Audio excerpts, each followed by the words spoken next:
Anda masih bersama kami di layar pemilu terpercaya dan Anda juga bisa menyaksikan siaran kami di cnnindonesia.com dan juga detik.com. Debat semalam masih menyisakan perdebatan di luar arena, jadi debat menyisakan debat lagi di luar arena.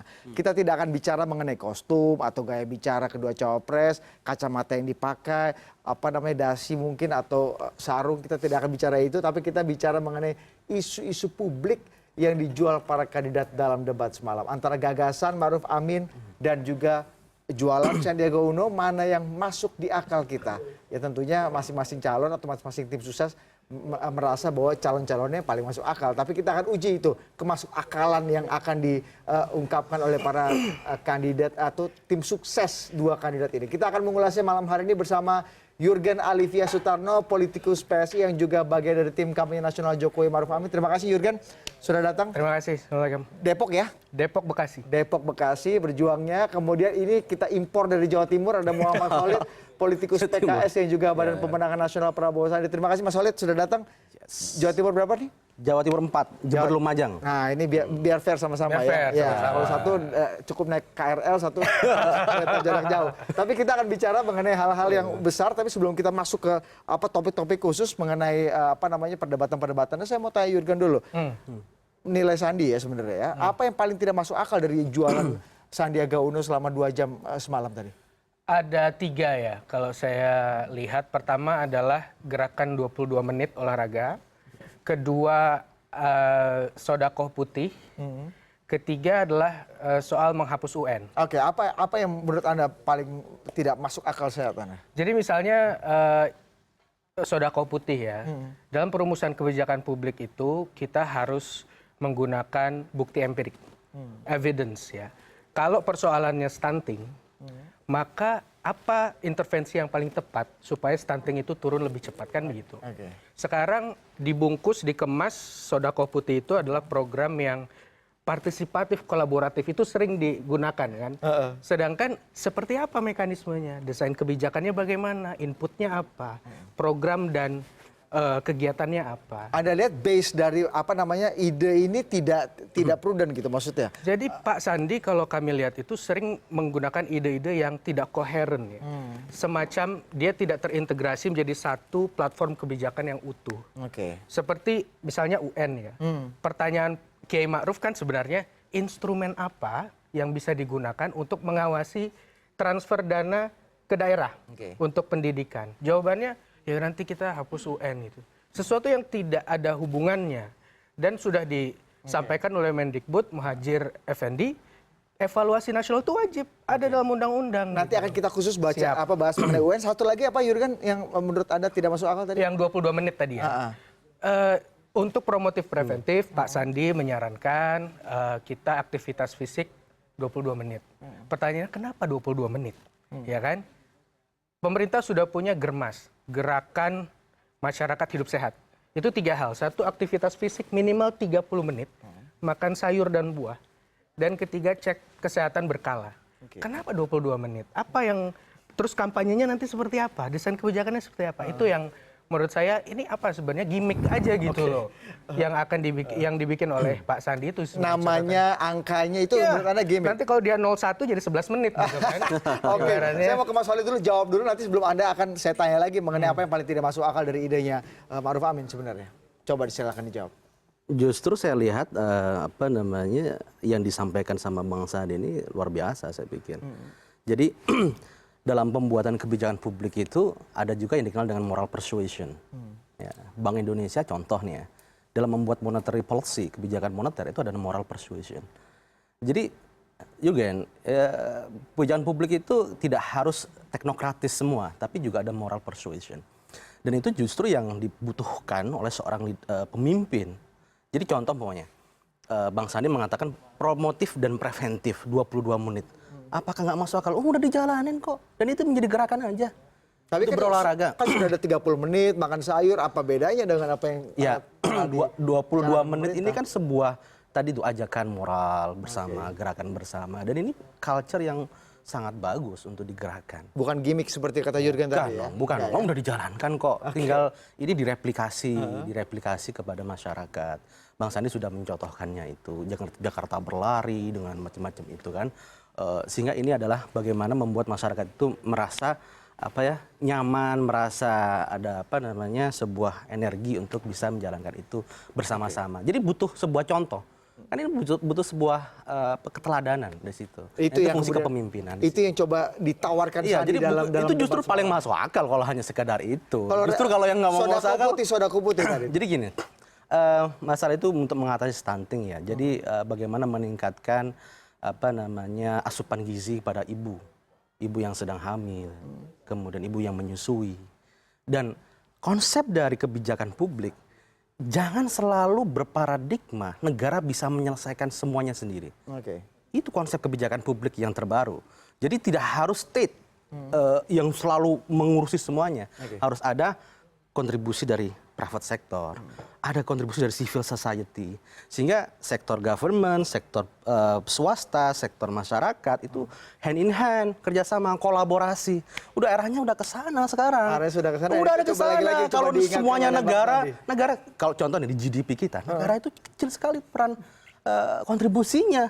Kalau hanya mengandalkan negara, gimana investasi, gimana ekspor, gimana konsumsi masyarakat. Bahkan ada yang bilang kalau negara tidur aja pertumbuhan kita tetap jalan. Tapi kalau Kalau rezim sekarang begitu. Enggak, tapi kalau misalnya tadi pertanyaannya sama saya tanya ke Jurgen, apa yang menurut Anda kalau dari lawannya Bang Sandi sendiri kayak Haji Maruf Amin, apa yang paling tidak masuk akal dari ide-ide yang dilontarkan selama 2 jam semalam?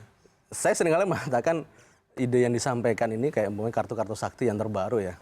Ini menunjukkan itu adalah pengakuan terbuka gitu ya, dosa terbuka maksudnya prakerja umpamanya.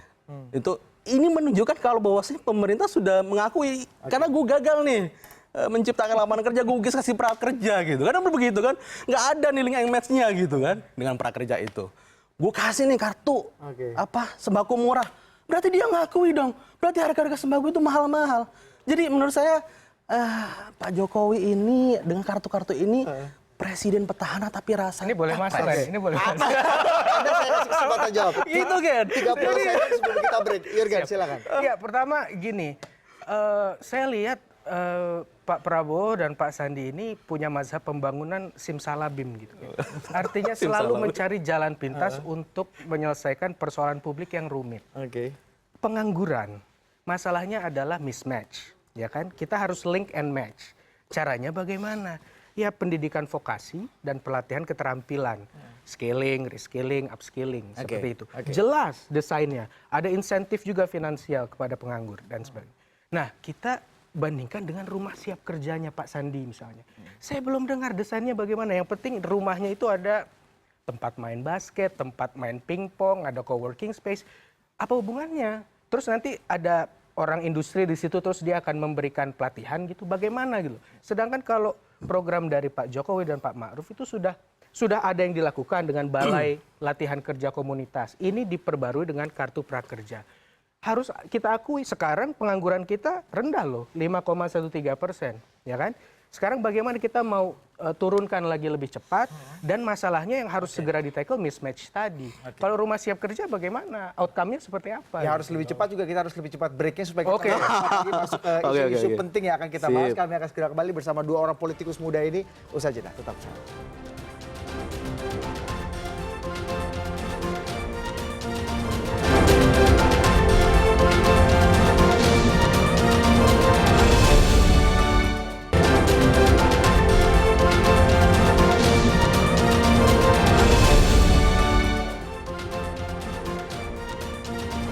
Anda masih bersama saya Budi Adiputro, ada 2 rekan politisi muda saya, Jurgen Sutarno dari PSI, ada Muhammad Khalid dari PKS. Saya mau ke dua teman-teman saya, kita akan masuk ke isu tadi yang sudah diungkapkan oleh Khalid tadi mengenai kartu-kartu sakti versus satu KTP. Nah, kita akan bahas itu, kita lihat dulu perdebatan antara Kiai Ma'ruf dengan Sandiaga Uno soal kartu-kartu tadi.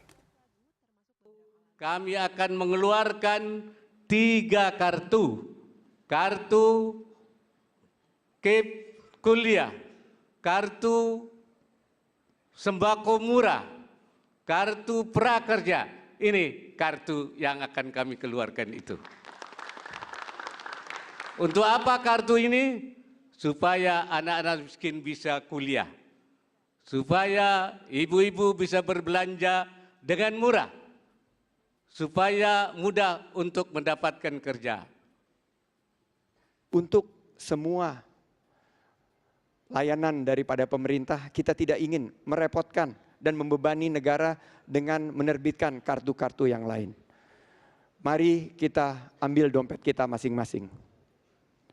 Dompet kita keluarkan, ibu-ibu yang di rumah terutama, bapak-bapak, semua anak muda, keluarkan satu kartu yang sudah semua kita miliki, yaitu kartu tanda penduduk, KTP. Ini super canggih, sudah memiliki chip teknologi di dalamnya. Revolusi Industri 4.0 memudahkan dengan big data dan single identification number, semua fasilitas layanan, baik ketenaga kerjaan, pendidikan, kesehatan, semua rumah siap kerja bisa diberikan. Sementara ini memang Oke, saya mau ke Mas Khalid dulu. Kenapa anti sekali dia 3 kartunya Jokowi Ma'ruf kemudian mengeluarkan satu kartu yang katanya lebih sakti lagi dari 3 kartu itu, yaitu KTP? Apa masalahnya, Bung Khalid? Kalau 3 kartu itu disebut kartu sakti, ini kartu super sakti. Wah, sakti. Jadi udah lewat itu, sakti-sakti udah lewat, super sakti. Jadi apa yang disampaikan oleh Bang Sandi ini sebenarnya hal yang sangat common ya di negara-negara maju. Artinya bahkan ada integrasi data single identification number, itu hal yang sebuah keniscayaan. Kalau kita mau modernisasi perdataan kita, itu harus ke sana arahnya. Tidak mengeluarkan lagi kartu-kartu sebanyak itu. Itu pemborosan, nggak efektif, bisa tumbang tindih. Apa salahnya kartu-kartunya Pak Jokowi? Ya itu tadi, ini tidak mengarah kepada integrasi data. Coba sekarang umpamanya permasalahan, contoh masalah impor kemarin itu bermasalah data. Sekarang DPT bermasalah. Jadi kita tuh hal yang paling basic masih bermasalah mengenai data-data ini. Contoh menentukan masyarakat ini miskin, ini dapat bantuan apa enggak. Yang terjadi di masyarakat seperti itu, poverty targeting, pentargetan orang-orang miskin itu banyak salah sasaran juga. Nah ini kan problem data juga. Jadi menurut kami dari 02, dari Prabowo Sandi, itu harus single identification number. Dan amanat dari undang-undang SJSN itu ke arah sana. Jadi nggak perlu lagi kartu-kartu pra ini, pra itu, kartu murah ini, kartu itu, kebanyakan. Dan kebijakan publik itu harus memberikan kemudahan buat masyarakat. Jangan makin mempersusah, mempersulit, makin semrawut gitu loh. Nah Bang Sandi tadi menyampaikan begitu, make it simple. Beri kesederhanaan buat masyarakat, kemudahan. Sehingga precise gitu. Bukannya masalah target dan solusi untuk setiap warga negara sendiri berbeda-beda. Ada yang nggak bisa makan, ada yang nggak bisa sekolah, ada yang seperti yang dikatakan Kiai Ma'ruf. Itu hal yang teknis. Tapi yang penting satu satu kartu itu mengatasi segala macam masalah itu yang kalau di sangat spesifik, yang sangat beragam. di negara-negara maju bisa. Jadi identifikasi dia sebagai kartu tanda penduduk, social security sistemnya masuk situ juga. Jadi itu bisa dilakukan. Menurut Anda kenapa Jokowi Ma'ruf mengeluarkan 3 kartu itu untuk? Ya, karena dia tidak mampu membuat single identification number. Dia gagal menciptakan data yang baik gitu. Makanya problemnya kebijakannya adalah datanya bermasalah. Kalau data bermasalah, kebijakannya juga salah. Begitu. Gimana? Dia sebut nggak mau benerinnya gimana? Ini Sandi selalu gitu. Dia punya, nih saya akan begini, begini, begini. Tapi detailnya apa? Sedangkan ada kelas masyarakat, ada kelompok masyarakat yang setiap hari dia mengalami kesulitan. Apakah soal pendidikan, ataukah soal kesehatan, apakah soal pekerjaan. Dan pemerintah harus cepat, harus sigap. Oke, kelompok ini tidak bisa bekerja, apa masalahnya, selesaikan. Kelompok ini tidak bisa mengakses rumah sakit, kasih KIS. Yang ini kasih KIP dan sebagainya. Karena harus cepat gitu ya. Nah, sedangkan solusi-solusi yang disampaikan itu selalu sifatnya retoris ya. Tidak memberikan detail kebijakan yang pasti. Kalau memang itu yang mau dituju kan, dia harusnya sudah menyampaikan juga strategi-strateginya seperti apa. Sama seperti OKOC, sama seperti rumah siap kerja, sama dengan 22 menit. Semuanya menurut kami gimmick ya. Kan bagus tuh kalau di debat dia ngeluarin KTP gitu kan. Jadi gimmick aja? Gimmick. Nggak bisa menyelesaikan masalah dari kartu-kartu. Solusinya gitu. Apa solusinya? Solusinya bukannya... Memang Bang Sandi semalam tidak mengungkapkan atau tidak mengutarakan apa solusi dengan satu kartu itu untuk bisa mengatasi beberapa kartu. Ini kartu tambahan dari kartu-kartu yang sudah ada di era Pak Jokowi kan? Di era big data itu mudah. Di era big data itu mudah. Jadi masalah data seperti ini kan hal yang dan sudah dilakukan oleh negara-negara maju. Kenapa kita tidak gitu? Dan sudah diamanatkan dalam undang-undang SJSN. Ini tahun 2004 loh Undang-Undang SJSN itu disahkan. Sampai sekarang kita integrasi menjadi satu tunggal, data tunggal itu tidak berjalan sampai sekarang. Dan Pak Jokowi juga gagal melaksanakan amanat itu. Jadi bukannya kalau bicara detail teknis gimana caranya, teknologinya begini-begini, nggak cukup. Jadi yang Dalam debat dibicarakan itu oleh nggak Bang cukup Khalid lah. adalah Jadi ini nggak kartunya bisa belum gitu. 1, masih 3, tapi dia nggak bicara substansinya.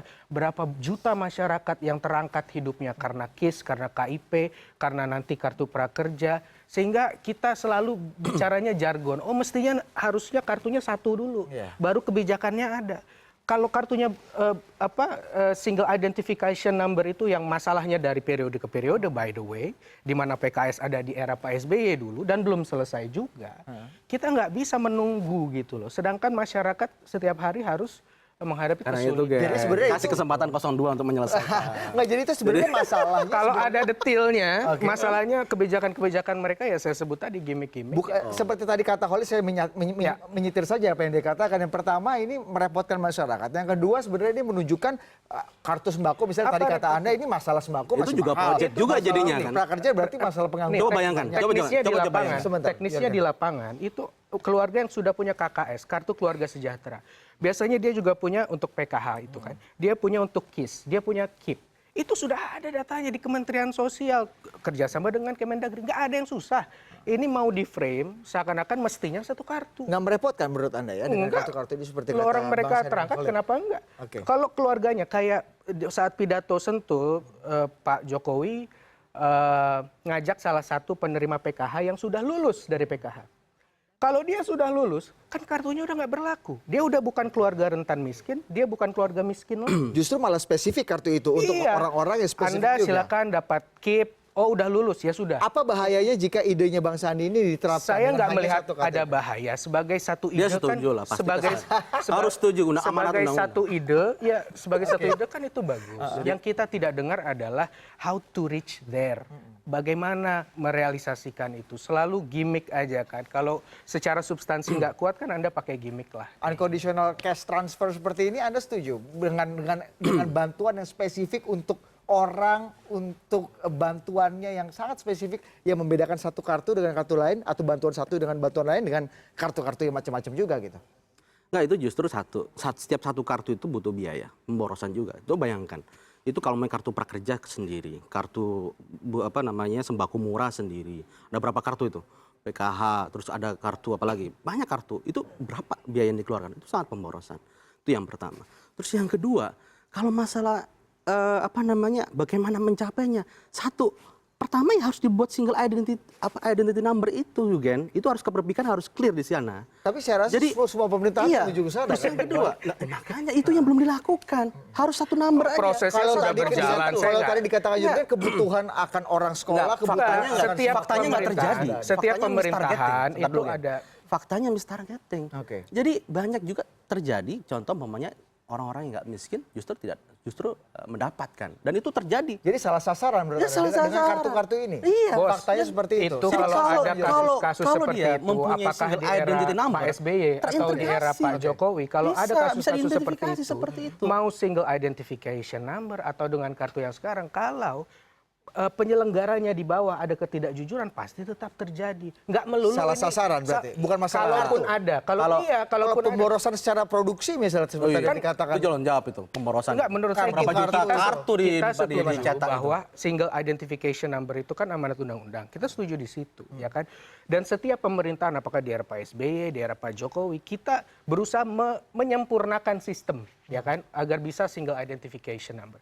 Tapi untuk bisa perfect, sempurna misalnya, lalu menunggu itu, baru kita keluarkan baru kita gunakan sistem itu untuk bikin kebijakan, ini kan masyarakat menunggu terlalu lama. Sekarang maksud saya fokusnya ini mau dibawa oleh Prabowo Sandi soal jumlah kartu.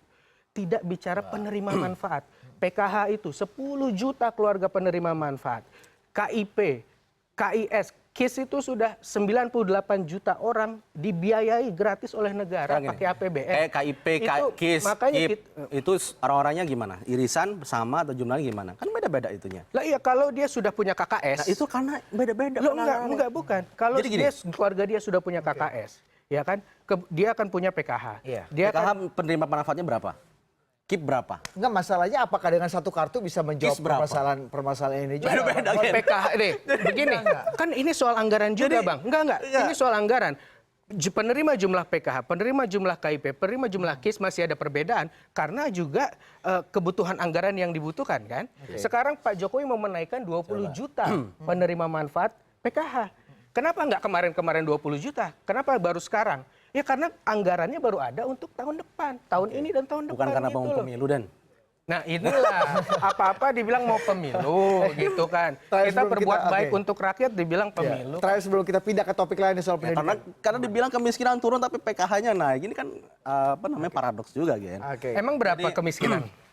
Apanya Emang kemiskinan? angka kemiskinan berapa? 25 juta. Nah, sekarang penerima manfaatnya berapa? Nah itu kan PKH kan rumah tangga. Lah, Nah ini iya. kan kalau ini bicara teknis lain. Ya, kan. teknis, KIP berapa oke. kalau gitu? KIS berapa? Ya. Kita bicara mengenai public Jadi public policy yang policy-nya besar, ini, ya. makanya basis utama kebijakan publik yang baik adalah data yang terintegrasi dan valid. Tapi Anda sepakat Itu. dengan Coba bayangkan. Dengan Coba bayangkan. manfaatnya Coba itu bayangkan. sepakat Negara nggak? tadi. Manfaatnya itu coba sepakat bayangkan. nggak? Sebentar dulu ya.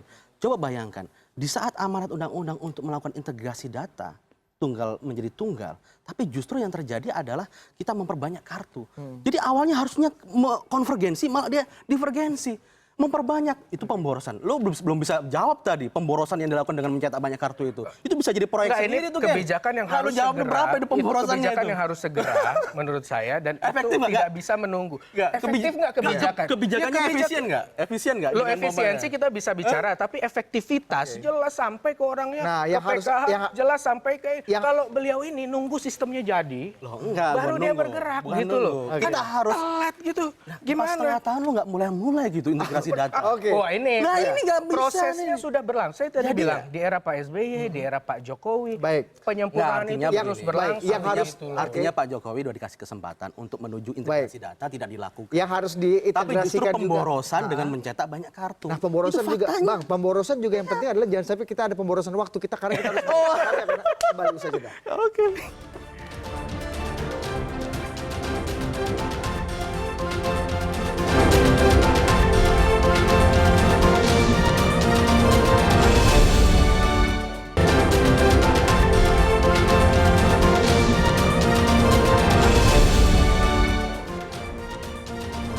Masih bersama Jurgen Sutarno dari PSI dan Muhammad Khalid dari PKS. Saya Budi Adiputro dan Anda bisa menyaksikan siaran kita tidak hanya di layar CNN Indonesia tapi juga di cnnindonesia.com dan juga di detik.com. Selanjutnya tadi kita sudah debat habis mengenai kartu-kartu sakti, 3 kartu sakti versus 1 kartu super sakti kalau kata Khalid tadi, tapi kita akan bicara yang juga sakti nih. Karena pasti anak-anak sekolah, dulu sih saya sekolah kalau disuruh ada libur panjang sih senang banget ya. Nah, ini ada janji mengenai libur-libur panjang nih. Kita akan dengarkan ini janji apa sih? Kami pastikan guru-guru kesejahteraannya ditingkatkan. Guru honorer terutama akan kita tingkatkan status. Kita pastikan juga bahwa sistem pendidikan yang berkualitas, link and match, membangun budi pekerti, karakter yang kuat, berakhlakul karimah menjadi fokus kita ke depan. Mencabut ujian nasional, memberikan liburan di bulan Ramadan sebagai meneruskan program yang pernah dijalankan oleh Gus Dur. Masuk akal, tidak masuk akal? Iya, tidak masuk akal. Pertama gini, UN itu sudah bukan persyaratan kelulusan. Alhamdulillah ya, itu mengurangi beban siswa sangat besar. Berarti bukan ide baru dong tadi yang diungkapkan. Dia mau menghapus. Beda, ini dulu Oke. Oh, bukan syarat ya, syarat oke. kelulusan. Dia mau menghapus tidak usah ada UN diganti dengan tes minat bakat. Padahal di undang-undang itu evaluasi nasional itu wajib ya. Sekarang bagaimana pemerintah pusat bisa mengukur keberhasilan kebijakan pendidikan di satu wilayah kalau nggak ada ujiannya, ya kan? Sekarang wilayah mana yang masih tertinggal secara performa pendidikannya, ujian nasionalnya, ya kan? Harus dipetakan kan, sehingga yang tertinggal nanti kita tambah lagi anggaran alokasi umumnya, alokasi khususnya dan sebagainya. Tapi kalau tidak ada ujian nasional, lalu bagaimana mau memetakan? Intinya di situ, dan jangan lupa ini amanat undang-undang. Kalau mau diganti, ganti dengan apa? Yang dibilang tes minat bakat itu bukan ujian, bukan evaluasi. Tes minat bakat itu gitu. Jadi menurut Anda tidak masuk akal. Bagaimana dengan libur panjang 1 bulan penuh untuk sekolah dan juga kuliah? selama bulan Ramadan? Saya indifferent. Menurut saya urgensinya apa dia nggak bilang juga kan. Tapi kalau saya pernah dengar itu karena supaya lebih bisa menimba ilmu agama Islam gitu kan. Saya nggak merasa itu sesuatu yang perlu dibicarakan ya. Maksud saya nggak sebagai satu program calon wakil presiden. Tapi kenapa dijual dan itu menjadi salah satu program yang dijual dalam debat. Gimmick menarik ya. Gimmick itu luar biasa loh Jurgen. 1 bulan penuh loh kita libur itu berpengaruh pada tingkat pertumbuhan ekonomi orang yang jualan di kantin sekolah misalnya. Ya, saya nggak tahu apakah dia sudah membuat lagi-lagi desain kenapa harus sebulan libur, untuk apa, dampaknya seperti apa. Menurut Anda itu masuk akal atau enggak? Ide dengan alasan ingin bisa menimba masuk akal secara fair ya, bisa masuk akal bisa tidak. Lagi-lagi harus dilihat urgensinya apa sih, buat apa sih sebulan itu. Buat saya sih enggak ya, selama ini juga dulu era Presiden Gus Dur kita ada libur sebulan, saya sebagai anak SD gitu waktu itu masih happy-happy aja. Tapi saya nggak tahu, itulah masalahnya dari Pak Sandi ini adalah setiap kebijakan yang dia lontarkan tidak disertai dengan desain, tidak disertai dengan detail. Jurgen mengatakan tidak urgen, katanya. Gimana? Jurgen tidak urgen. Ya. Saya punya pandangan yang justru berbeda. Ya pasti berbeda, masa sama. Jadi begini. Kalau ada yang baik, gue bilang sama. Oh ya gitu ya. Gue objektif. Nah, Oh, ya, siap. kalau ujian nasional itu sekarang kita harus mempertanyakan urgensinya apa juga gitu. Amanat undang-undang bos. Nah itu hal yang lain. Artinya kita bisa melakukan revisi itu kan. Ini masalah pemimpin itu bisa melakukan perubahan. Kalau amanat undang-undang ini seperti ini, kalau itu nggak bagus ya kita rubah. Seperti itu. Apa yang menurut Anda paling esensial tidak ujian bagus nasional sehingga itu harus kita dihapus? melakukan standarisasi sudah nggak bisa dilakukan. Setiap daerah itu mempunyai kemampuan untuk catch up dengan standar itu berbeda-beda. Itu nggak bisa disamakan. Itu yang pertama. Terus yang kedua, ini justru kita melihat ini hasil dari UN. Ini dibuat apa? Kan gitu kan? Karena banyak kita melihat nggak ada link and match gini, nggak ada link and match gitu kan. Ya justru yang kita tekankan adalah tes uji minat dan bakat yang lebih pas dengan setelah lulus ngapain gitu kan. Itu beda sama ujian nasional menurut Anda? Beda dong. Dan itu yang lebih pas dengan yang dibutuhkan gitu. Dan daripada seluruh energi Jawab yang siswa, tadi, ntar dulu. Daripada seluruh energi siswa, kemudian orang tua, kemudian sekolah dan biayanya tidak murah. Biayanya mahal juga. Sehingga kalau momennya sudah selesai, sudah buat itu aja. Nggak ada gunanya berarti. Tunggu. Anda lihat nggak ada manfaatnya selama ini ujian nasional. Bertahun-tahun dengan dipakai masuk ke perguruan tinggi nggak? Enggak kan? hasilnya Nggak dipakai apa-apa kan? Nah, kan ada mekanisme. Jadi sekolah itu bisa melakukan evaluasi mandiri juga. sesimpel itu kan? Makanya. Sesimpel Bentar dulu, saya jelaskan. Oh dia nanya soalnya. Oh ya. Iya, oke. Nggak apa-apa. Makanya Sesimpel itu. Kiai Ma'ruf bilang harus ada neraca pendidikan daerah atau NPD, harus ada dapodik, data pokok pendidikan. Itu untuk apa? Ujian nasional itu salah satu bagian dari NPD tadi. Informasi yang dibutuhkan oleh pemerintah. Oh, kabupaten kota ini sudah naik ya ujian nasionalnya. Oh, kabupaten kota yang di sana belum. Berarti apa masalahnya? Apakah kualitas guru? Apakah ruang kelasnya rusak dan sebagainya? Sehingga mereka bisa mengakses. Oh, kurangnya kabupaten kota ini soal ini. Dia intervensi di situ. Kalau tidak ada evaluasi secara nasional, lalu tes minat bakat saja gitu ya. Sebagai satu ide bagus loh tes minat bakat itu. Tapi kalau itu untuk mengganti ujian nasional, satu tadi melanggar undang-undang. Kedua adalah ya nggak bisa untuk bagaimana bisa mengkompensasi kebutuhan tadi yang Anda membuat katakan. evaluasi nasional antara anak SMA di Jakarta dengan di Papua. Ini kan inequality yang luar biasa. Jadi Anda nggak lihat bisa. itu berlangsung bertahun-tahun. Jadi instrumen yang tunggal ini justru bentuk sesuatu yang tidak adil. Bos, justru karena Jadi kita begitu. sekarang ada inequality, kita ingin menciptakan equality. Nah, makanya caranya adalah evaluasinya harus berbasis bagaimana evaluasi, Harus berbasis wilayah. bagaimana Nggak bisa instrumen tunggal, yang di Jawa sudah baik misalnya, Nggak bisa. yang di Sumatera kurang. Ayo intervensi. Tapi Anda setuju, salah. ujian nasional membuat Pola pikirnya inequality sebenarnya di banyak wilayah. Enggak, pola pikirnya salah. Jadi gini. instrumen kebijakan nasional itu tidak bisa seperti itu. Ujian menjadi standar nasional seluruh adalah wilayah. instrumen pemetaan. Contoh begini, kita membuat clustering umpamanya. Instrumen pemetaan, Kalau bukan Jakarta, ujian nasionalnya itu loh, bikin inequality. Kalau Jakarta bisa oke lah di samping dengan Jawa Barat, oke lah. Dengan beberapa kota-kota besar, oke. Tapi kalau umpamanya instrumen tunggal nasional, kemudian dibuat evaluasi seluruh wilayah Indonesia, ini nggak fair, nggak bisa menjadi mempotret kondisi permasalahan yang ada. Makanya evaluasi itu tetap ada, Gen. Evaluasi tetap ada. Nggak mungkin dong proses belajar Instrumennya mengajar. apa? Kalau bukan namanya ujian ganti Instrumennya nama. apa? Diberikan ke wilayah masing-masing. Namanya apa? Bentuknya apa? Dan tadi itu salah satunya instrumennya ada. Ujian nasional menurut Anda memang betul tidak Ujian nasional menciptakan nggak bisa mengevaluasi. Bukan, ini kok ujian nasional jadi ujian nasional itu pemetaan, oke? Hasilnya di Aceh berapa? Tingkat literasi tingkat buta aksaranya berapa? Tapi Di Anda sadar NPD. kalau itu memang tidak bisa disentralisasi. Maksudnya gini, semua soalnya tidak bisa gebiah ya bahwa Jakarta berbeda dengan Aceh, berbeda dong. Sekarang Ekonominya, pembuatan tingkat soal ekonominya juga berbeda. Pembuatan soalnya kan di guru-guru di daerah sekarang. juga dilibatkan. Jadi sebenarnya sudah isunya sangat bukan terdesentralisasi itu. Isunya sebenarnya. adalah mau digeser. UN Tingkat ini ekonominya udah berbeda. menyulitkan Ya. katanya kan. Oke. Ya kalau nggak sulit Kemudian kata menteri kualitas bukan pendidikannya berbeda. ujian tapi dagelan Infrastrukturnya katanya berbeda. kan. Sekarang Ini nggak bisa saya jadi tanya instrumen Anda, tunggal. dampaknya apa jika UN ini kemudian dihapus, dampak bagi sistem pendidikan, dampak bagi kualitas anak-anak terutama, Ya, dan dua bagaimana tadi. negara bisa mengatur masalah pendidikan ini? Iya dua tadi. Satu, dia harus ubah dulu undang-undangnya kan. Ya. Ini ada dia mau melanggar undang-undang kalau nggak dirubah dulu. Kedua, Perpu yang bisa tadi kita tahu ada ketimpangan, Ha-ha. Mas Budi. Kita tahu ada ketimpangan. Apakah ekonomi, akses, pendidikan.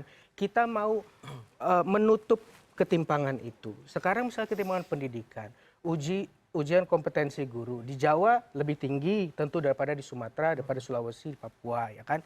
Sekarang kita kan mau lihat dari tahun ke tahun, dari tahun berjalan, bagaimana performa siswa di sana naiknya berapa. Itu salah satu instrumennya ujian nasional, gitu loh. Kalau dihapus, mau bagaimana caranya? Dikembalikan ke wilayah, gimana mekanismenya? Nggak ada, dia nggak ada siapkan.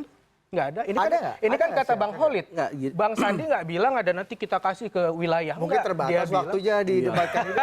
Kalau ada mestinya ada di ini kan, di program dia kan. Itu ada nggak? contoh-contohnya tes minat ada dan nggak? bakat ada. Jadi Oke. kita melihatnya itu poin masalahnya kan di link and match. Sehingga anak-anak sekolah kita itu apakah dia mau melanjutkan perguruan tinggi, Oke. apakah dia mau bekerja, apakah jadi wirausaha, kompetensinya di bidang apa dan sebagainya. Itu lebih realistis untuk dia bisa terjun di dunia lapangan yang yang nyata gitu loh, nggak ngawang-ngawang lagi. Oke. Jadi itu yang lebih diutamakan Yang terakhir saat ini kita sudah sampai ujung diskusi. Saya minta satu kalimat dari Anda tentang debat kemarin.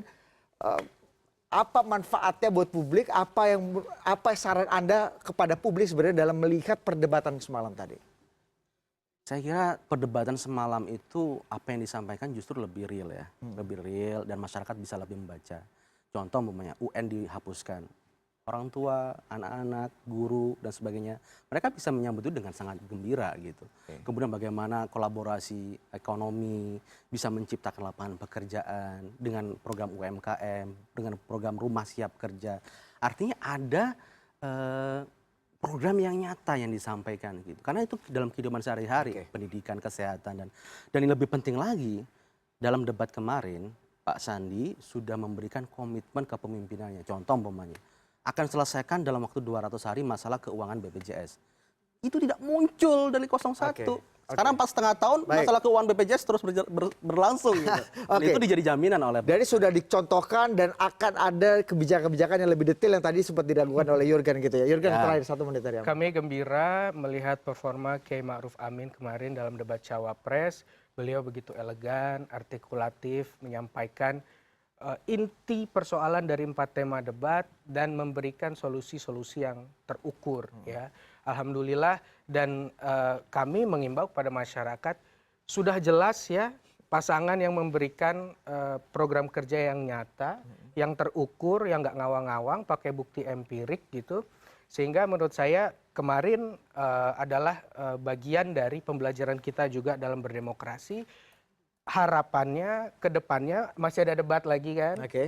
Kalau kita sih berharap dari BPN Pak Prabowo Sandi bisa lebih dalam lagi lah. Supaya kita kalau debat kan enak. Mudah-mudahan diperdalamnya juga setelah debat seperti acara-acara kita ini supaya masyarakat lebih jelas apa sih yang kemudian di-trigger oleh para kandidat dan juga bisa diperdalam oleh para juru bicaranya. Terima kasih Khalid, terima kasih Jurgen atas perbincangannya. Kami akan segera kembali usai jeda berikut ini tetap di layar Pemilu Terpercaya.